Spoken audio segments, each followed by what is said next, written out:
You are now listening to the Project Kuwait. Where we stop at nothing to bring you the right facts on health, fitness, and psychology. Featuring some of the world's most experienced professionals. So you can learn, lift, and live. With your hosts, Meg, Dr. D, and Mahdi. In this episode of the Project, I get to sit down and talk to Al-Sharhan again. And this time we dive into gyms reopening after COVID-19. We talk about government and how they interact with sports organizations, what we should look out for at sports organizations later on down the line, what CrossFit can do for the community and for the younger populations in the different schools. We really dive into an array of different topics in this episode, and it was really great because we talk about a lot of the social issues that we see in sports in Kuwait and outside of Kuwait. And I think this runs streamlined across all countries that are affected where sports and politics coincide, and politicians try to play the role of sports managers, which they fail miserably at. So that's one segment of this. And we also talk about training, and we dive into a bunch of different topics. So we hope you enjoy. And we also talk about Sand Clash that was in Saudi Arabia. Omar was the MC for that. And he really had a good time. And he said, you better watch out because that's going to be one of the premier events in the GCC in the years to come. So hear all about that later on in this episode. And please don't forget to leave us a rating and review. All this and more in today's episode. In this episode of the podcast, rejoining us again is none other than Omar Al-Sharhan. Now, man, I came up with a little bit of a jingle for you, kind of like my What You Mean jingles, all right? All right, you ready for this? Let's go. Let's see. Boy, your broadcasting blows my mind. You call teams out when they come from behind. Screaming goal is a note for your soul. That's my boy, Omar. Now, it sucks, but that's the best I could do. It could have been better. It was a lot better in my mind, man, but yeah. Oh, that was good. That was It really could have been better. good. I tripped up at the end, dude. Like, I was like, I got to give this guy the proper intro. You are one of the best commentators in sports in Kuwait, in Arabic. And for those of you who don't know Omar Al-Sharhan, he's a very lively event MC here in Kuwait. And he's been on the show 3 times. We've duked it out about different topics. We've done things on Instagram also. And, welcome back on the show, Omar, man. How you doing, buddy? I'm doing good. Everything is fine. We've been really busy since the gyms have reopened again. Everyone is managing his own gym. We're managing our gym with our guys and classes and the social distancing and the masks and these other things. And we've been really busy also seeing the latest news of football, of the Olympic Committee, of a lot of things. Yeah, I think that's where we're going to differ on a lot of different things tonight. I'm kind of glad we're going to have a little healthy debate in some of these, I guess. I'm guessing. You might be on the same page as me, but I wanted to leave it up for surprise. How is the gym reopening? I've heard you guys have done an excellent job. It's funny, CrossFit gyms that I've heard of, mostly the functional fitness / CrossFit gyms they've been sticking to the rules that were set in place. A lot of the bro gyms, on the other hand, not really.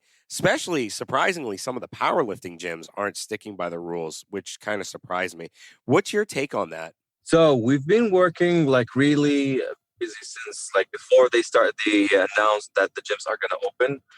We've made our social distancing circles. We've made the rules for the members to know. We've made videos so the members can know what they should expect. I've been in the gym for a lot of time just to implement the rules for the people because I know there's going to be a few people who will come and take it easy. For example, it's just a matter of the mask and the social distancing and having a crowded place inside, because we had an issue in the beginning of the gyms when they started opening is that some of the people were not booking on the application. It was a mess for us in the first 2 days because a lot of people were going to the gym expecting that there's a spot for them. They get surprised that there is a booking system and they get frustrated. Why can't I join the gym? Well, we're more frustrated, just like you, more than you actually, because we want more people coming to the gym, but we're limited to the number of the classes. Usually we had one of the classes of the boot camp class, which is functional fitness, the popular functional fitness. It was 18 and went down now to 10 people. The CrossFit was 14 and now went down to 8 people. We just increased now 2 extra spots for the gym Now we're getting like 10 people in each class. It has been crowded. Like in our gym, it has been crowded. We have like nearly full classes, like each day full classes in CrossFit and bootcamp, which is really surprising. I was expecting a big number to come to the gym, but not as big as this one. Like we've been getting like a lot of members now coming to the gym, new members also coming to the gym. We had nearly 100 people new joining to our gym, like the male branch only. So it has been fine. The CrossFit gyms actually, like they've been doing a lot of good job, great job actually, which is the thing that the Ministry of Health have been neglecting. Like I speak about my friends, Bader Al Fahd Al Bahbahani, Nasser Wayeh, each one has his own gym. Solid Performance, Levo, Circuit Plus, Ali Dashti, Euphoria, and the other gyms. The Burrow, I can't leave my gym out. The Burrows, and I'm sorry if I didn't mention the other guys, but they've been doing a really good job in implementing the rules. Well as the bro gyms, because there's a lot of bro gyms, a lot of the basement gyms actually, which was the fear between the people, like in the Ministry of Health, is that, which is I see it like a little bit of hypocrisy. They were saying is that we can't open the gyms because there's going to be a lot of people and mixing and no social distancing and masks. Yep. Okay, but what about the malls? Like, I am someone who I don't care what people say. I comment on my government and about what they do. If they were doing a good job, I would say they were doing a good job. If they were doing a bad job, I would say they were doing a bad job. And until now, they've been doing a bad job. Like the way of the 5 stages of opening, a lot of the gyms were losing. There's a few gyms that have closed. They've sold their equipments. They've sold the gym, actually, because of the delay, like 6 months, man. Yeah. We're talking about 6 months. 6 months, a lot of the coaches has left. A lot of the coaches. That's true, from our gym, from the Boros, from Circuit Plus, from most of the gyms, like they've lost a few of the coaches because of what happened, like this delay of opening the gyms. When you see how things are going in the malls, I was like angry because we can organize things inside the gyms better than the malls. 100%. I can organize the people coming inside the gym. This is your class. 10 minutes before and 10 minutes after the class, and then you leave. That's it. That's the only time you have. Some people would like to stay and chat and these kind of things, I'm still facing this with a few of the regulars in the gym. They're like annoyed, but it's regulations of the Ministry of Health, because we had a visit from municipality this week for our gym and for the female gym, and they were checking around and they were saying that we're going to come again. We're going to see, because we have eyes everywhere, these kind of things. Some of the times they come undercover also. Yeah, that's understandable, man. But it has been really good. Like all the guys, all the gyms, like especially the CrossFit gyms, they've been doing a really good job. That's true. I want to circle back. I mean, I hear what you're saying about the 5 phases of opening, and we were a little bit slow at that, but I have to disagree. I think our government did everything in amazing fashion in terms of tackling COVID-19 from start to now, but I think the people have not followed through with that. And you do see that in the bro gyms. I don't think the people, I mean, dude, I was in IKEA a couple days ago. I had to grab something. I had to go out. I don't like going out, but there were a lot of people walking around with their mask underneath their mouth, their mask underneath their nose, no mask on at all. And that pisses me off because, look, I get it. Some people believe in this. They don't believe in this. Some people think that wearing a mask does nothing. Some people think what. I don't care what you think. Personally, if there is a law put in place by our country or the government, we should abide by that law. And I think you guys, the CrossFit gyms, like you said, are doing a great job. But some of the bro gyms that I've seen, and I've seen videos, people send me videos, and they're like, you need to talk about this on the podcast. You need to call these guys out. And I'm like, dude, I can't call these guys out. Like, when there's so many of them, it's not fair for me it's not my place because I'm not there. I'm not taking these videos. It'd be a different scenario. But don't you think there needs to be a little bit more social responsibility in order for us to regain some of these freedoms? I mean, come on, man. Let's be realistic. I can tell you that that's also another factor. That is also another factor. There is also a factor of not putting the fines. Like 100%. Like, I agree, there are people who don't wear the masks. I've been to a lot of supermarkets, to a lot of malls, not wearing the mask. Like last week, I went with one of my friends to have dinner in Marina Mall, and we were the only people wearing the mask. Oh, wow. And people were looking at us like surprised, like, "Why are you wearing masks?" Like, bro, that's the thing. That the thing is that You had COVID-19. I think I had the yes, Rona too, dude. I think I had Corona too, to be honest with you. I had the COVID-19. I didn't feel anything. There was no symptoms whatsoever. But I'm gonna speak about my dad, who has been really tired because of it. Oh, sorry to hear that, man. Sorry to hear that, dude. He's an old man. My aunt passed away because of it. Oh, wow. Sorry to hear that, man. Yeah, passed away because of the complications of the COVID-19. And the people don't understand that. Yes, it's just like the flu. I agree, it's just like the flu. There's no way. Like, I also agree that even a lockdown will not solve this. Because if you open up, there's going to be a second wave. If you close, the cases will go down. If you open up, the cases will go up. It's logical. Yeah, but That's the dude, logic. look at the countries that did it right. Look at the countries that have eradicated it for the most part because the people took their roles seriously in society and implemented these things. Not like us during Eid, everyone was going out visiting family members and everyone was screwing around during the 2 hour period. Come on. I agree with you. Like, look, for example, look at New Zealand. The cases are still low, but even after they remove the lockdown, there's new cases, but less than us. Less Yeah. than us. That means even New Zealand would have, which is one of the countries that had one of the most strict lockdowns in the world, had the cases back again, which means that even the lockdown will not help if there's cases more coming, because the virus spreads a little, like faster than any other virus, like Yeah. as the studies has been going.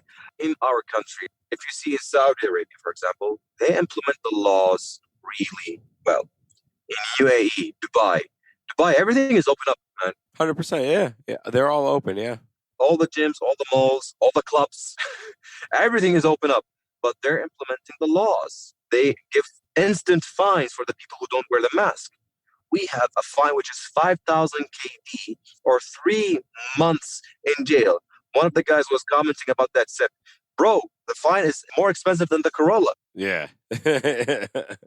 There should be an instant fine, 50 KD, instant. You should pay it right now. If you don't have cash, you should pay it by Canon. That will stop the people from not wearing the mask. Yeah.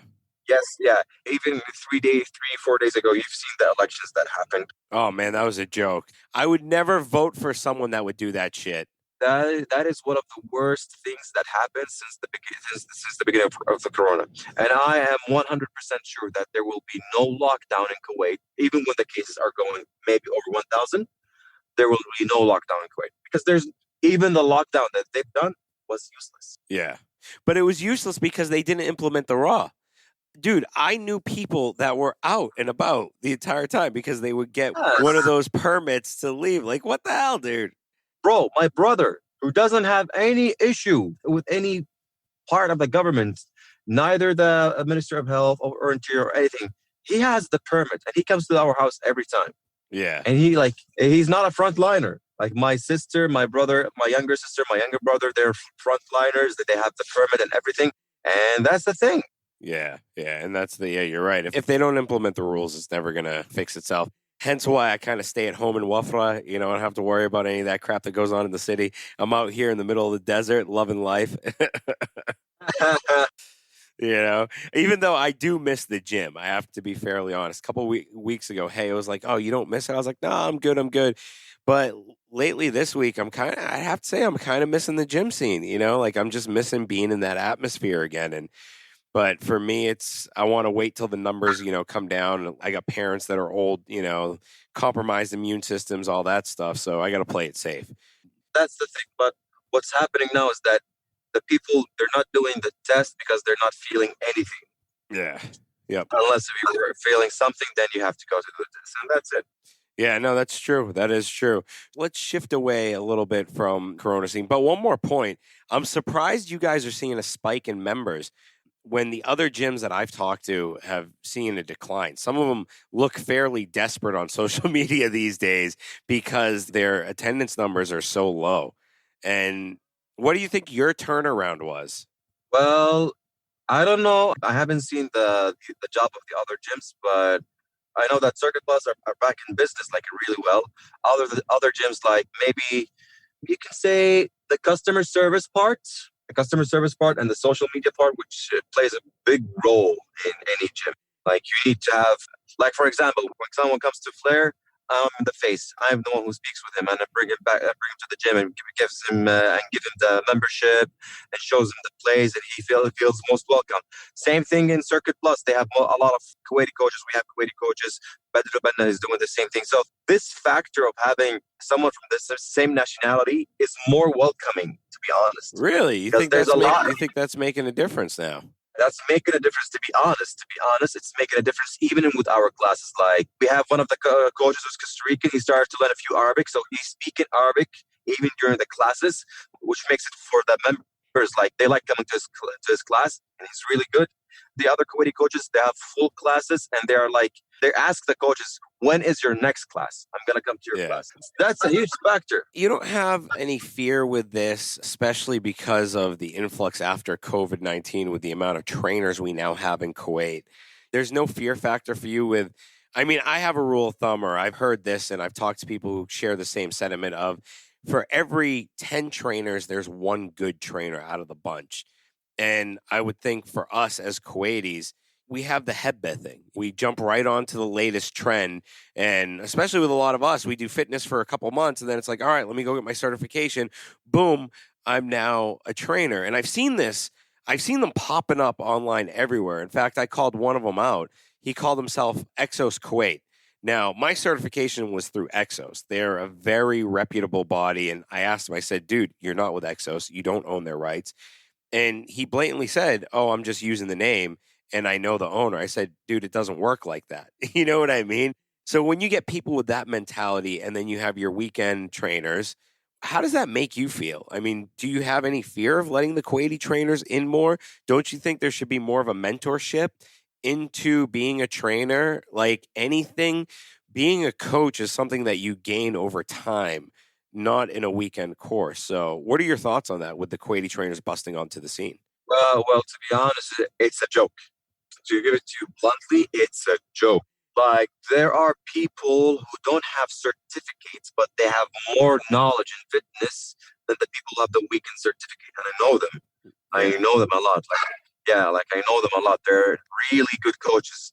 But the problem is that they didn't have the certificate. If they had the certificate, it's gonna.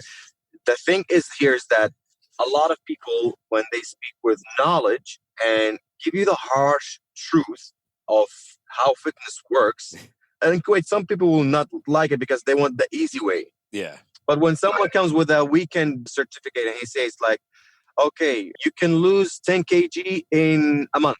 Yeah. But you can do that. But as a trainer, you should know that this is not healthy. Yeah. Losing 10 kg in a month, that's pretty difficult, even if you do starve yourself. Yeah, that'd be about 500 calories a day, if not 700 calories a day. That'd be insane. Dude, there's a dietitian here in Kuwait. There's a nutritionist. He, she, and I'm going to say he, she because I'm not going to, I don't want to give any names, but they sell a cookie cutter program where they pretty much have their clients on 700 calories a day with 90 minutes of exercise. Can you friggin' believe that crap?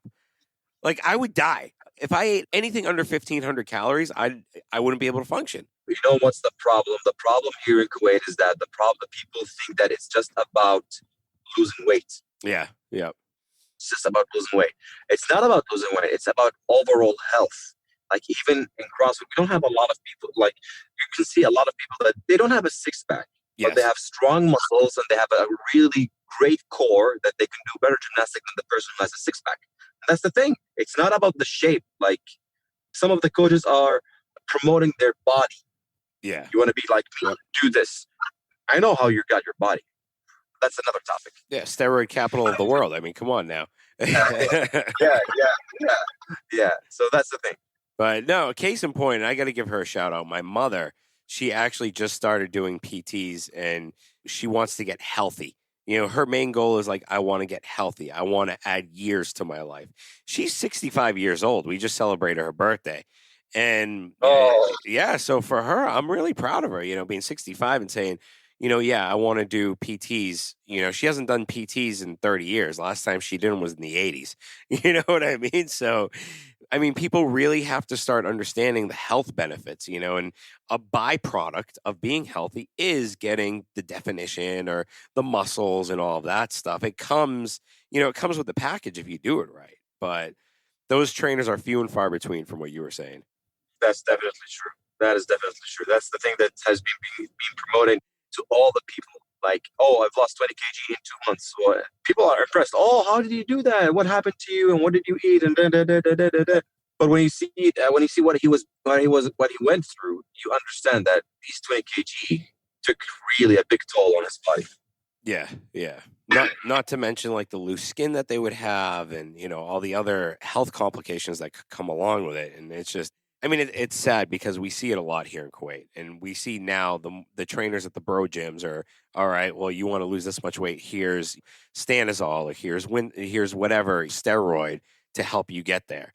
So I mean, it sucks, but that's what happens when you're led by social media, and I think a lot of the fitness scene right now is led by social media rather than science anymore. I mean, I've seen guys spit out shit on social media. They're saying it's science, but you go and you read the articles, it points in the other direction.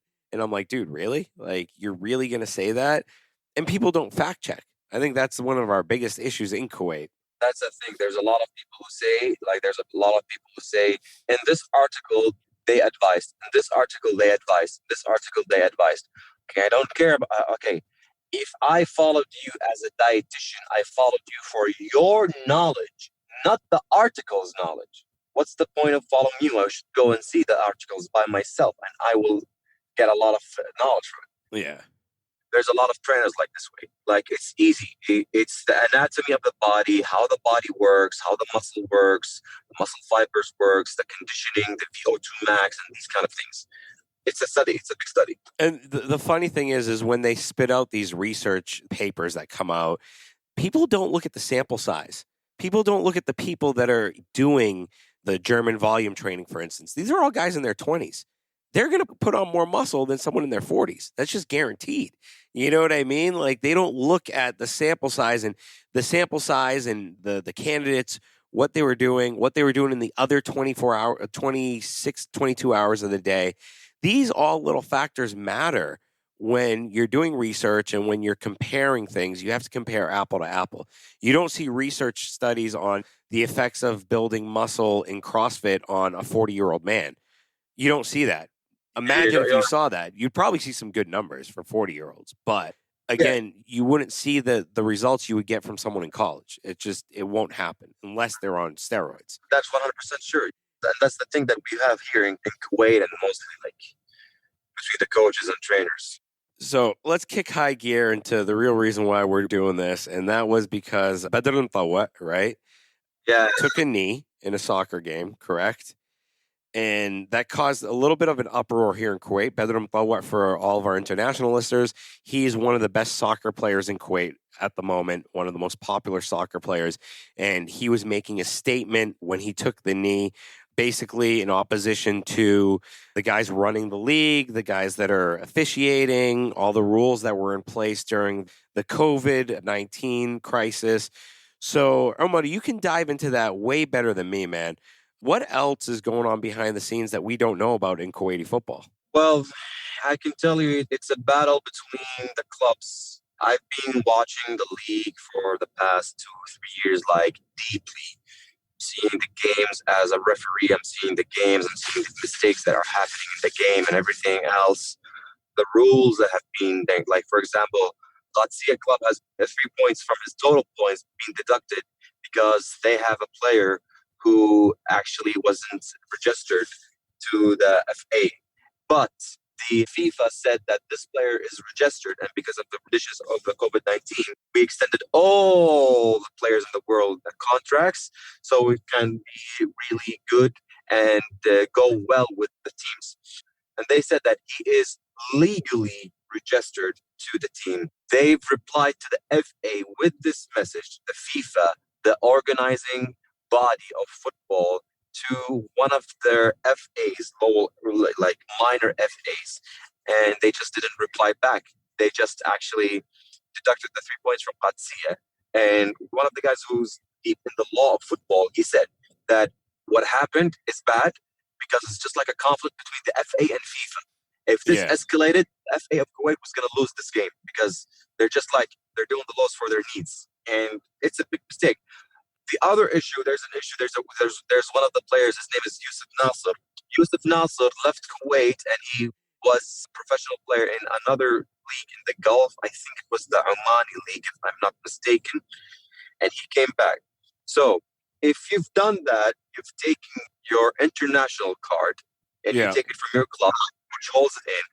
If you go outside of Kuwait and you are a professional in another league and come back to Kuwait, you are registered as a professional player, not a local and an amateur player. No, a professional player. But what happened Okay. is that Yusuf Nasser, they have been who plays now for Kuwait club, has been registered as a local player, and this is the big debate. And if you go to the rules, you can understand that one of the rules is that you can't do that. So he's been playing games normally, and Kazma Club, who actually had the player when he came back to Oman before he went to Kuwait FC, they've sent a message to the FA asking them what is the legalization of the SAF, the registering of Yusuf Nasser in the FA. Okay. Is he registered as a professional player or as a local player? We need the answer because each answer is determined Okay. on the situation of the player. If he was registered as a local player, it's going to be a big problem for the Kuwait FC. Wow. That's basically a shitstorm, so to speak. Yes. It's a pretty complicated situation. There's a lot of things happening, even in refereeing. Like the referees here in Kuwait, if they make a mistake, if you comment about them, they are just like, I'm sorry to say that. I know a lot of them, they're my friends. They are like good friends to me, but they don't like someone commenting at them. Yeah. Which is the wrong thing. You've done a mistake. You know it's a mistake. When you go back and see the replay, you know that it's a mistake. And you're refusing someone to comment at you. And not just that, you go and sue them. There are a lot of referees who made... Whoa, hold on a second. So if you comment about a referee, he can go and sue you? There's a lot of referees who are doing that. They're just... How do they allow it in the court of law? Like, what is it? They do. That's stupid. Some of the referees, they try to find the flow of the law that will play with them. There's one of the referees who had a really, like one of the biggest matches he had, and a really controversial call he did. A lot of comments happened, a lot of insult happened to him. So what he did is that he sued every person that insulted him. Every person. You're saying 500, he sued 500. Wow. Yeah, that's the thing. The referees here, there are good referees. I don't say that there are bad. There are good referees, but there are also bad referees, or there are good referees that do bad decisions. And when you comment about their decision in like a TV show or on Twitter, which mostly is the location for all these discussions happening, they don't like it. Like there's a few of the referees who spoke with me and they told me that, Omar, don't talk about these games and mistakes. I tell them, I'm sorry. If you're not ready to listen to this, then don't. And that's the thing. Like, if you're a referee, if you're a coach, or if you're an athlete in general, if you're not ready to accept criticism, you're in the wrong profession. Like, come on. Even a referee, I mean, what happens to major league umpires in baseball for botching a call is nothing compared to what happens to some of these soccer referees, and let alone probably what goes on here in Kuwait. I mean, there are guys that are getting death threats in the States for blowing calls in the World Series. There are guys in minor league baseball who get punched out by players. They don't get sued. You know, the league will take action. And that's the thing. Like the referees here in Kuwait, it's becoming also bad for them because the reputation of the referees is going down and down and down and down. Like when I refereed it was the under 15 league. If they haven't known me as the person who has that football account, they would have killed me. They don't have also that reputation to the referees. Even if the call was right, they are just gonna go and make an argument. The thing is that also the bad thing in Kuwait. Have you ever heard that the manager of the team is more famous than the football players? No, no. This only happens in Kuwait. What famous managers are out there? I knew Mohamed Ibrahim. Mohamed Ibrahim, I mean, he's old school, but Ahmed Ibrahim is old school, but what's happening now is that the managers and the people who are actually managing the team are actually more popular, more famous than who is there though? Like Bashar Abdullah? Like all of them. Bashar Abdullah's All of coaching? He's managing? no. He's not coach. Not as a coach. Oh, okay, I get what you're saying. Yeah, like the team managers. All right, yeah. Team managers. Yeah, the team managers. They're more famous than the coaches.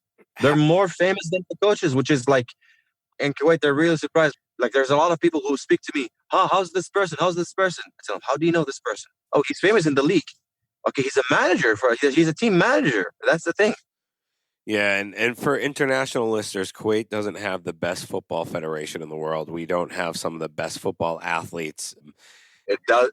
No, we have skills. No, we have skills. We don't cultivate it. We don't cultivate the skills that we have. We don't cultivate We it. don't Yes. push people towards it. Just so everyone out there, here's a little history lesson. In the 1970s and 80s, Kuwait reigned as the champion in the GCC, the Arabian Gulf. We were the best football team. We beat everybody. We went to the World Cup.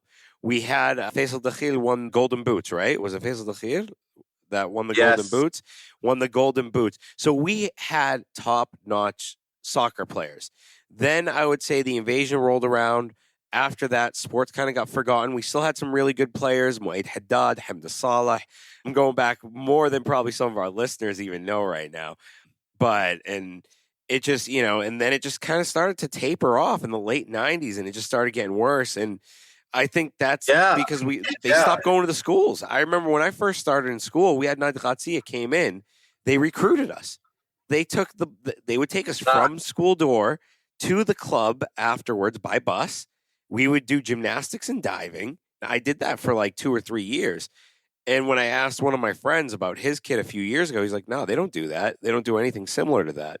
So you're a teacher, dude. Do they do that now, or is it a forgotten thing?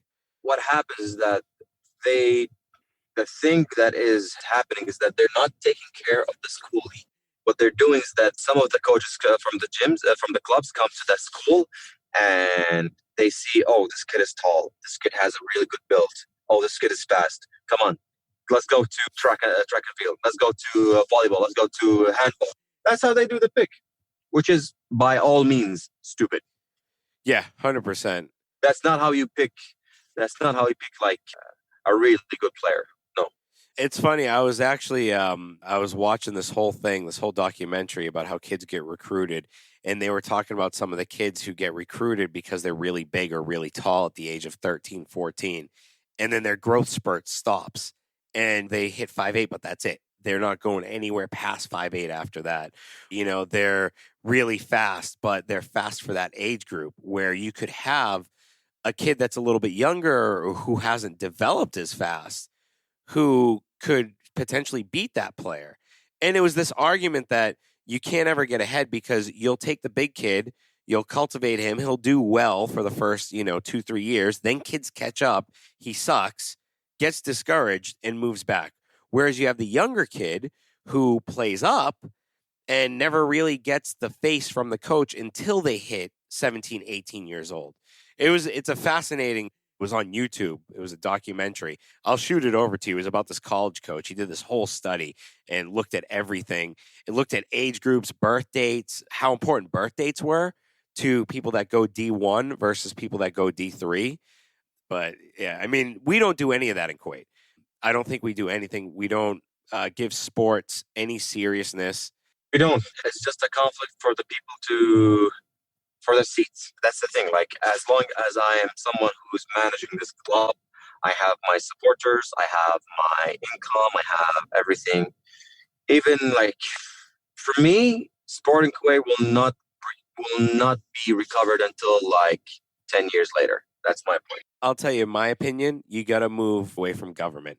If you look at any sports system that has succeeded, they have been private entities that have not had any government involvement, like Major League Baseball, the NFL, the Premier League. These are all proven models that we will not abide by here in Kuwait, because if we did that, people would actually have to work. They wouldn't be able to look for the government for a handout to support their teams. They would actually have to work at putting together a good football team.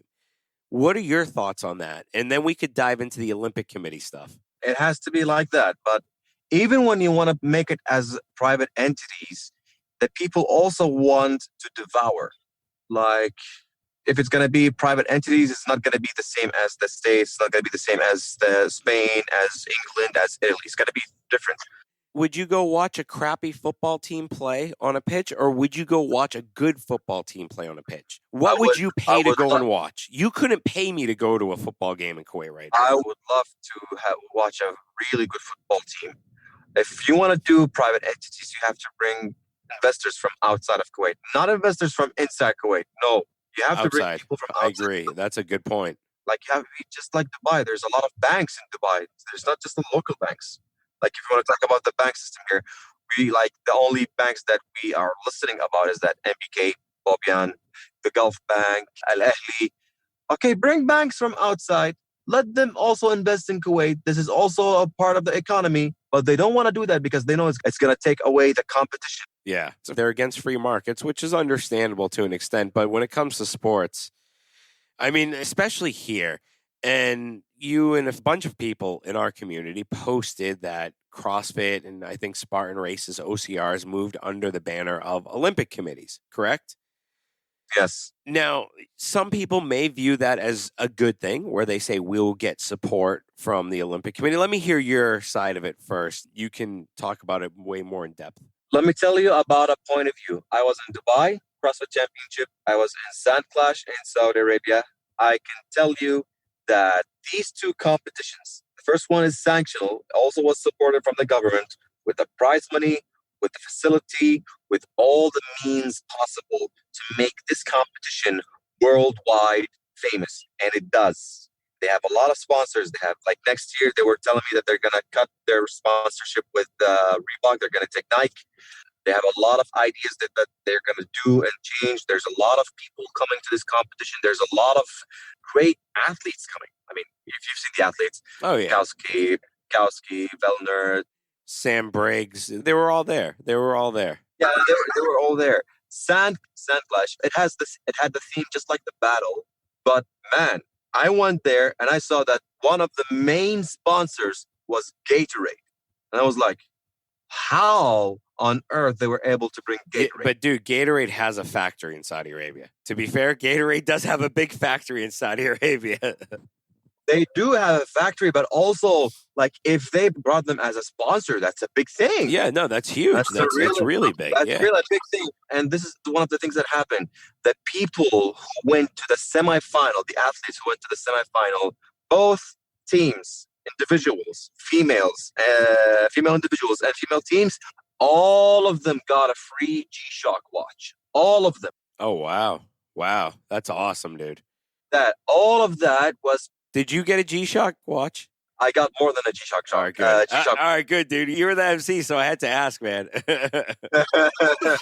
So it was really like, that was a support from the Olympic Committee. And also Prince Khalid Walid was supervising everything. I've met the guy. He's really down to earth. He's humble.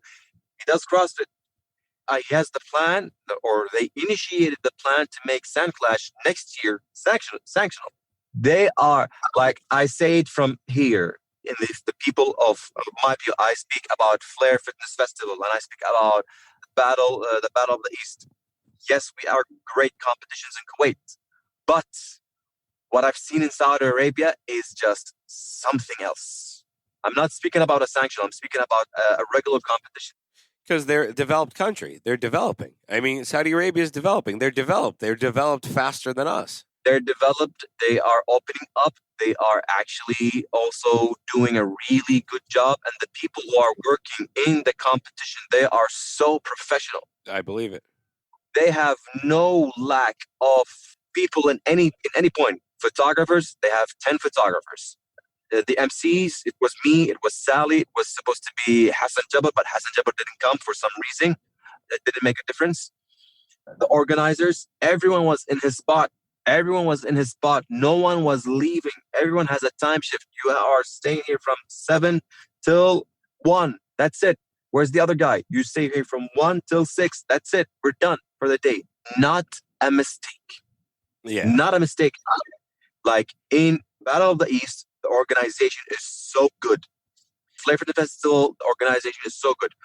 But the thing that I have seen, like, is that the judges over there, they are legit judges, to be honest. No, I believe it. I believe it. I believe they take it seriously over there. But here's my thing: looking at that from what you're saying, and knowing from what I know, because I have a lot of friends that are Saudi Arabian also, and they're like, "What's going on in Riyadh is amazing right now. It's completely redeveloped over a year or two." One of my friends went there. He's like, "Oh my God, it's a completely different city now, from highways to everything." And when you talk about Kuwait, all right, now let's be realistic. Let's talk about the elephant in the room. There is a lot of corruption that goes on, and especially within the sports field here. I mean, needless to say, the bowling issue, the tennis issue, this issue, you know all these backstories. Do you even think that we are remotely close to getting to that point where Saudi Arabia and Dubai is? Nope. I mean, granted, they put some big names in there. They put Khalid Jarallah, he's part of that committee. They have, what's his name? Kuwait Spartans, also part of that committee. But Yusuf Shatti, Mo Al-Attar, Abdullah Fawzi Al-Ali, Al-Bayjan, I know all of them. They can do a really, for this sports, they can do a really good job. Will they let them? Will they let them? If they want them to do a really good job, they have to support them. Will the person signing off let them move forward? Because here's what my experience, and I've witnessed this firsthand, when you have the athletes and running it the right way, because when an athlete runs it the right way, they're not going to make loads of money. No one's going to skim off of the top. People don't like that. What are your thoughts on that? I agree with you. There has to be a profit. But if you see the competitions, like, let's say, for example, the obstacle races or the CrossFit competitions, like in the Battle of the East, there's a lot of people coming. Flair, there's a lot of people coming. There's a student competition. We had students coming from outside of Kuwait, which is good, which is something really good. The support doesn't have to be that, okay, it's under the support of the Olympic Committee by name. No, you have to give me money to make it better. But what about the sponsors that contribute to Battle of the East and Flair Fitness Fest? I mean, come on, MBK sponsors. This is my problem. You have Flair Fitness Fest and BOE giving away free iPhones, right? For stupid little in-between competitions like holding a plank, right?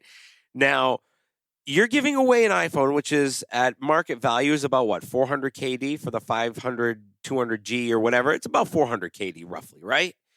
Now, the first place takeaway prize was what, $1,000? Are you shitting me?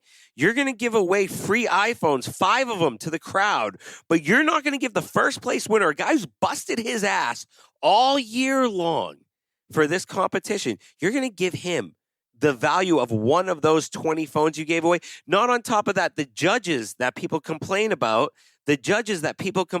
don't get any payment. They don't even get nothing. I agree with you. Which is the thing that is a lot of people say, even with Flair and the Circuit Plus, the Battle of the East, they tell me that we love these competitions. We love coming to Kuwait because it's also Kuwait where we have our friends here. But sometimes it's a disappointment to see that this big competition has this amount of money for the first place. And it's also like in Sand Clash, I think the prize money for the first place was Flair and Circuit Plus combined, to be honest. Like, what I've seen in Sand Clash, it was the support of the Olympic Committee, a big support of the Olympic Committee. It makes me sad that we don't have this kind of support here in Kuwait, which is the thing. It's a good thing that we have now the OCR and the CrossFit under the Olympic Committee. But if you're not supporting me, just like I have seen the things in Saudi Arabia, I was like, no. There's no way. Do you think that's really right? I mean, come on, look at all these things in the United States and Europe and everywhere. You have some of the biggest competitions, Wadapalooza, the CrossFit Games. You have all of these things taking place. And you mean to tell me they can't generate enough money for the athletes? I alone know that when you have NBK as a sponsor, I don't think you're getting anything less than 25,000 KD. And if you can't manage your budget of an event within 25,000 KD for CrossFit, all right, then you're doing something wrong in your business plan. Or you're doing it at a profit, because I highly doubt these are nonprofit. You have to see it as a point of view of the people who are organizing these kind of things. Exactly. No, I agree with you. I have maybe one of the points is that maybe these sponsors are still not like, this is not going to work out. Okay. I think so, which is wrong. Once you have a good, like, if you see Kuwait Open, they had the first prize money, 1,500 KD. The first. We had Ik Gilvadottir coming to the competition. We had Adrian Moonweiler coming to the competition. 2 games athlete because of the prize money. So that's the thing. What the prize money attracts a lot of good athletes. 100%, dude. I mean, look, if you see, as long as you attract good athletes that have a lot of influence, that have a lot of followers from all around the world, and they see, oh, what is this competition happening in Kuwait? I gotta be there next year. That's the thing. But it's also ticket sales. It's ticket sales. If you have the best athletes and, if you have these things going on, you're going to sell more tickets. There's no problem in Dubai. Every person bought the tickets. Every person bought the tickets because you want to see the best. Because you want to see the best, and that's the thing. And here in Kuwait, the people buy the tickets because they are coming here to see their friends. So what do you think the impact will happen when you see games athlete coming to your competition? That's the thing. Do you think there will be a big impact with it? Because if you look at the trend of CrossFit, and I'm talking globally, CrossFit globally has been declining. And if you look at the trend here in Kuwait, it's also seen a little bit of a shift more towards the OCRs, I would say, the obstacle course racing. So would you ticket that? Or do you think your normal Kuwaiti would know who Matthew Fraser is, for instance? Highly doubt it. So, I mean, there would still have to be a publicity campaign around CrossFit in Kuwait. There has to be an impact. They have to work for it. One of the main reasons that we had is that the visa problem. Yeah, you're right. Yeah, that's a good point. Yep, that's a very good point. Visa problem that banned a few of the good athletes to come to Kuwait, to be honest. While in Saudi Arabia, they said anyone is more than welcome. Come on, let's have. Yeah. Here's my idea of it. It's also widely known that there is a rift between different CrossFit communities here in Kuwait and so forth. And don't you think it would be better if just all the boxes banded together and went on a big campaign to publicize the sport more in Kuwait and inject it into schools like BSK is doing? I think BSK is running the best CrossFit program in Kuwait because they are giving back to the community. They are giving to kids that need confidence. They're giving kids the ability to move heavy objects. Whereas a lot of these other boxes, they're not reaching out. They're not doing that much for the community. So can you allude to that a little bit? They do, and they can also do that. It's not a hard move. They can also do that. But sorry, man, I don't mean to sound like I'm attacking. I'm not. I just get frustrated with this a lot. It's not the matter of attacking, but when you're saying that this kind of move that will impact the whole school system in Kuwait, there has to be someone who wants to income from it. And there will be people who say no, you just stay in Bader Al I will take care of this. Bro, you don't have any idea of CrossFit. No, don't worry. I can take care of this. We have these kind of people. No, you're right. You're 100% right. You're 100% right. But dude, there are a lot of people in Kuwait that won't do it for no benefit. They want to do it with cash considerations. They want to do it with money behind it. I'll tell you right now, do you know how much money I made as a baseball coach over 15 years? 0. I never took money. I never got paid a salary, none of that. It was community service, something I learned from the States. You give back. And large corporations here in Kuwait don't give back. And I'm not talking about the CrossFit boxes. They're 150,000 KD entities. I'm talking about the big companies like Zain, Viva, Uridu. They don't really give back to the community like in the States. Now, I know, what's his name out of FDT? Shoot, I forgot his name. The head coach there. He's your trainer now. Harvey Harvey was telling me on the show when he was on here last time that his CrossFit box, they had an outreach program to, students and kids. I think that's great. Why aren't we doing this more? Why aren't us in the fitness community getting out there more to publicize it amongst the young kids who are going to pick this up later on? I mean, you guys have some young guns coming up soon, right? I mean, over at Flair. Yes, we do have a lot of. If you see the thing, what I see is that the thing is that we have a bad myth here in Kuwait is that these weightlifting is not going to help. Lifting weight is not going to help. My son will get injured and everything. They don't know that there are coaches who are supervising this. Yeah. Like since we started, I had now 6 teenagers who are from 16 to 17 years old enter the CrossFit fundamentals to enter the CrossFit classes. They move well, they have really good conditioning, and they were the first question that they had, my growth will stunt. I said, no, it will not. So it's also parents wise, to be honest. Yeah. And I agree with that. I mean, I coached for 15 years, and a lot of the kids I coached, when exam season rolled around, I'd have 3 kids showing up to practice, and I'd be like, are you kidding me? You can't teach your kid how to manage. In the States, all my buddies played baseball, football, basketball, hockey, and didn't matter if you had exams or not. You were competing for a spot. They have a good base. They have scholarships if you're a good athlete. Yeah. They have scholarships if you're a good athlete in weightlifting, in baseball, and football, and ice hockey, and everything.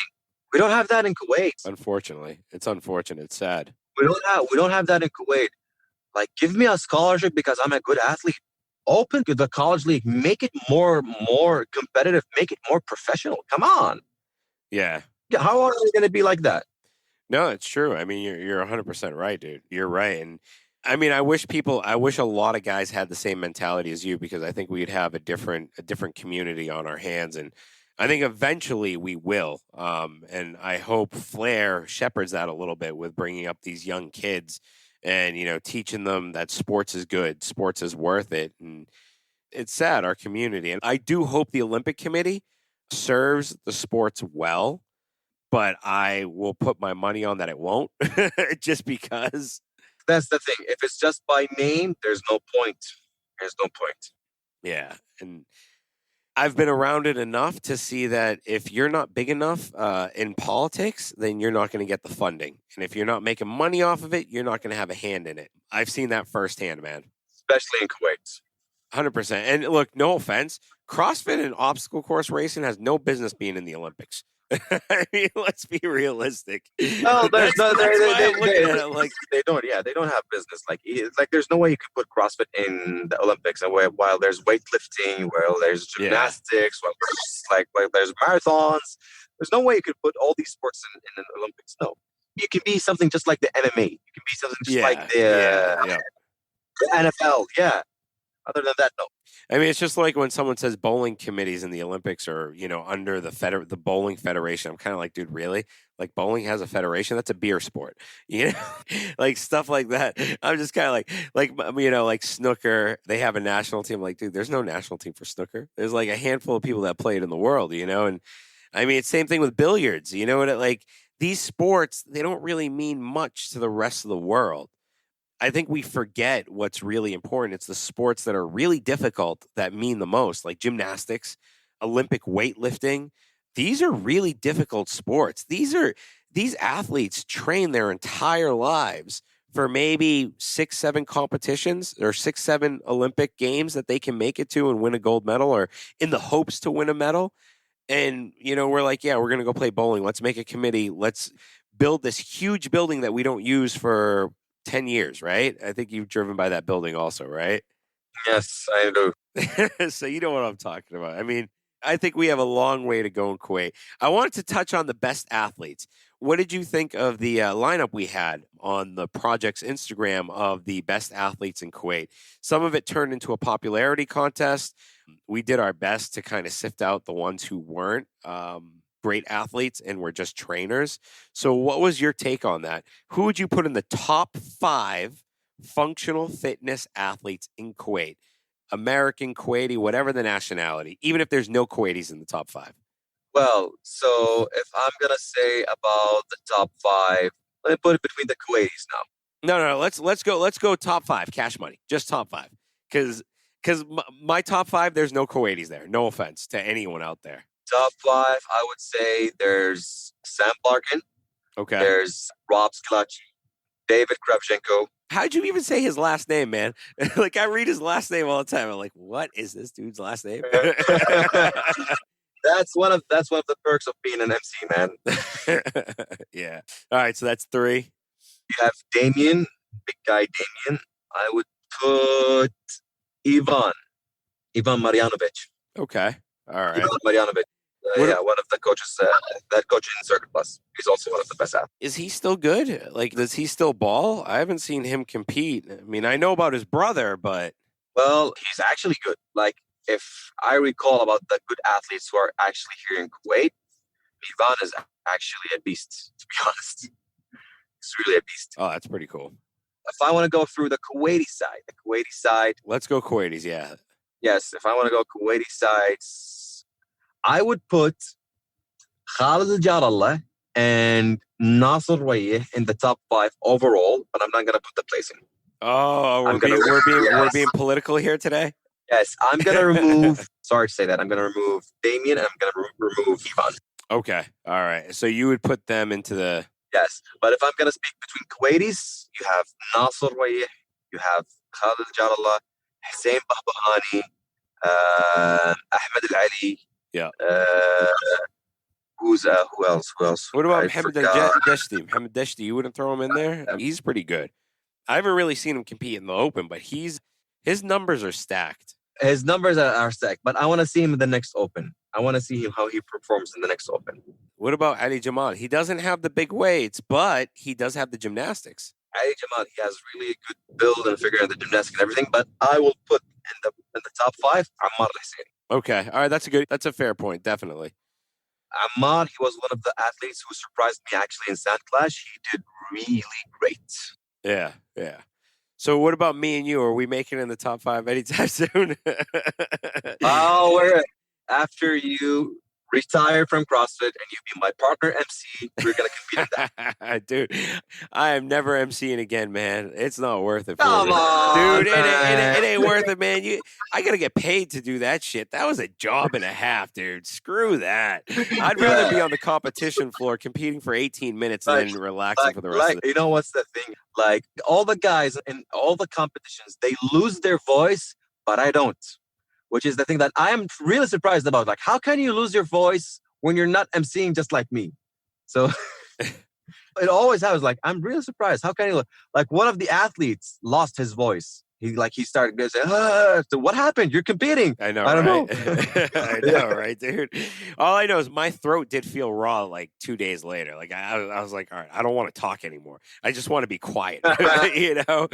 But no, dude, you've been throwing some heavy weights around, hitting some pretty good PRs lately. You're looking pretty good. Your conditioning's looking good. I saw you with a 30-pound med ball the other day. You went to the big boy weights. I was surprised. Yes, I'm doing good. Like, it has been, to be honest, one of the best moves that I have, like, to ask Harvey to be my personal coach. He's amazing. He's really amazing. He knows the weaknesses. He knows what to give you. He knows, like, the cycles that we've been doing. Like, it's just amazing. It's just really amazing. Yeah, no, I mean, he looks it, yeah. We've done a real good job together since February. No, it makes sense, dude. I mean, your numbers are up. Your muscle ups are looking a lot better. They don't look as shitty as they used to. I'm just joking, man. I'm just joking. I had to give you some crap though. But no, you're looking really strong, man. You're looking really good. But consistency is key. You want to talk about your consistency though? You've been waking up early in the morning, doing your runs, and talk about your consistency a little bit because that's important right there. Well, my runs in the morning has been way back in October. I was doing my running programming with my running coach. That made a huge difference for me in running wise. So, like, I was a morning person. Like, I wake up 6 a.m. just to get ready for work. But now I'm waking up 4:30 just to get ready to run at 5, and then go to take a shower and go to work at 6:30. So it has been really a big difference. And I actually enjoy my runnings in the mornings. It's the best time. Yeah, no, I believe it. How old are you? You're still in your 20s, right?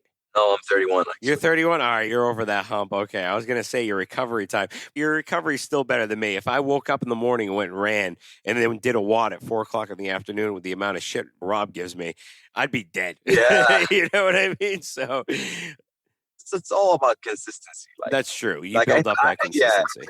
like if you like are consistent, like continue consistent in CrossFit and everything, you're gonna be like you're gonna do good, even if you are like 40 or 42. It doesn't matter.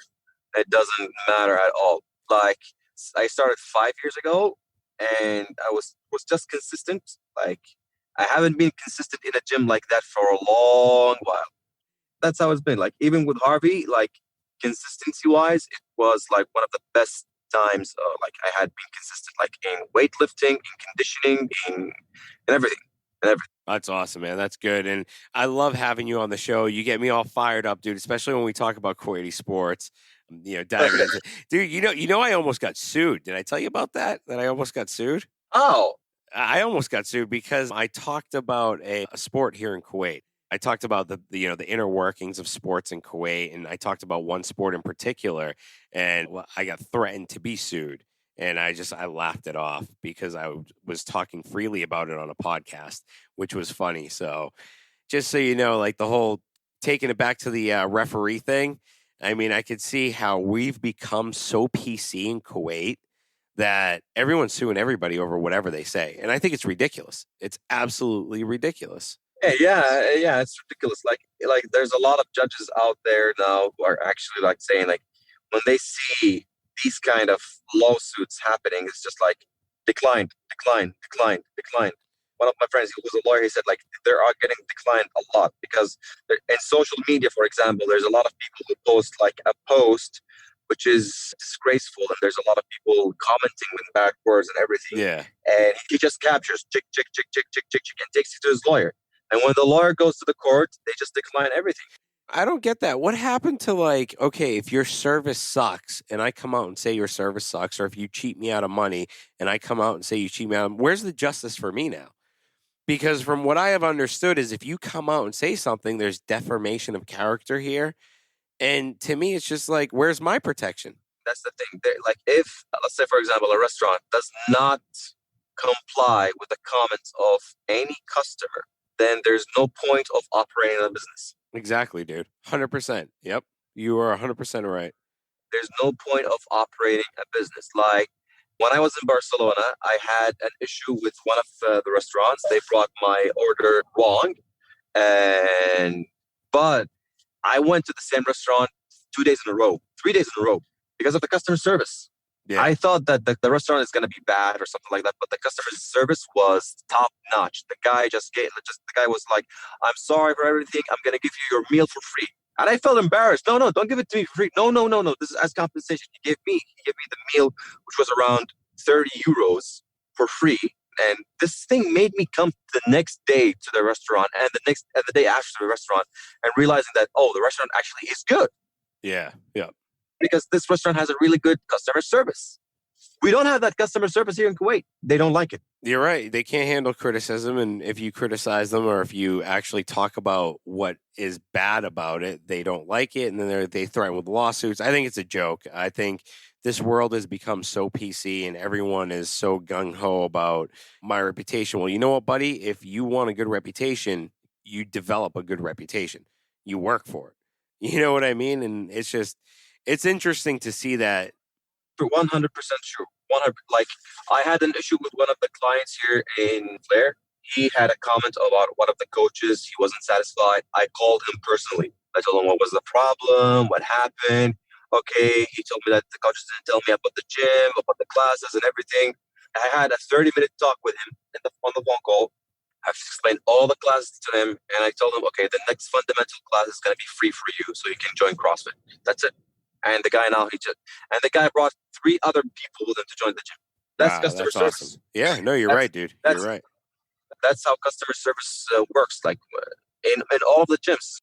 Makes a big difference, dude. And as always, thank you so much for coming on the show. I hope to have you back on and maybe discuss things a little bit more in detail about Kuwait's fittest athlete across all sports. That would be a good show to do with you. No problem. We can do that. The Open is coming soon. Oh, yeah, that's right. The Open is coming soon. Oh, man, come on. I already got my money on Khalid Jalal winning it. He's going to take it by a landslide this year. I got my money on Khalid big time. I bet on Khalid too. I think Khalid's going to run away with it. I think Nasser has a little too much going on this year with his new gym. So it's not just about Nasser and Khalid. There's one guy who's actually like, no one is expecting him to come back, but I think Hassan Babahani is going to do a good job. I hope so. I saw him in Flair, and you could tell he was coming off of an injury. But that guy's engine, for coming back at it that fast, his engine, mashallah, like he really came that good. He's really good. He is really good. Real quick before we end it, what about powerlifting? How do you see that coming onto the scene? Because I see a little bit of a hebba going on with powerlifting and people jumping on the bandwagon right now in Kuwait and the GCC. Do you see it picking up legs over the next year? I can say so. All right. We'll have to wait until next year. Then we'll revisit this one.